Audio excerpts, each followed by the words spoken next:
শেরেবাংলার সবুজ ঘাসে আজ উড়ল যুক্তরাষ্ট্রের পতাকা, আর লজ্জায় যেন নীল হলেন দেশের নামি দামি সব ক্রীড়া সাংবাদিকরা। বছর জুড়ে যারা খেলোয়াড়দের নানা বিষয় নিয়ে চুলচেরা বিশ্লেষণ কিংবা আলোচনা সমালোচনা করেন, আজ তাদেরকেই হারের হতাশায় ডোবালো যুক্তরাষ্ট্র দূতাবাসের সদস্যরা। মাঠের বাইরে সাংবাদিকদের কলম যতটা ধারালো, 22 গজের লড়াইয়ে তাদের পারফরম্যান্স ছিল ততটাই বিবর্ণ। আগে ব্যাটিং করতে নেমে বিএসজির ব্যাটাররা তরিকুল ইসলাম নাহিনের স্পেলে রীতিমতো খাবি খেয়েছেন। যারা ক্রিকেটারদের ডট বল নিয়ে আলোচনার সমালোচনা করেন, আজ তারাই নাহিনের স্পেলে হিমশিম খেয়েছেন।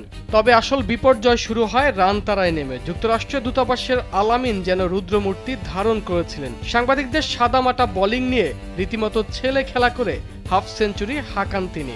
মাঠে উপস্থিত ছিলেন বিসিবি বস তামিম ইকবাল। হয়তো তিনিও এমন ম্যাচ দেখে মনে মনে সাংবাদিকদের উদ্দেশ্যে বলেছিলেন, সমালোচনা করা তো সহজ, কিন্তু 22 গজে টিকে থাকাটা বেশ কঠিন।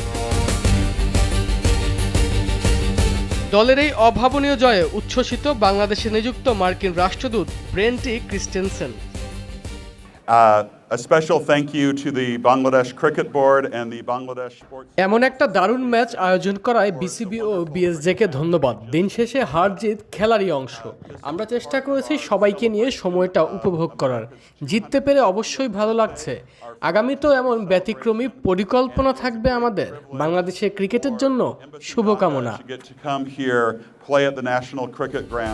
ম্যাচ শেষে যখন তামিম ইকবালের হাত থেকে পুরস্কার নিয়ে দূতাবাস দল বাঁধভাঙ্গা উল্লাসে মাতল, তখন পরাজয়ের গ্লানি নিয়ে মাঠ ছাড়তে দেখা যায় ক্রীড়া সাংবাদিকদের। মিরপুরের ইতিহাসে সাংবাদিকদের জন্য এটি নিশ্চিতভাবে এক চরম অস্বস্তির অধ্যায় হয়ে থাকবে। আরমান হাসান, কালবেলা।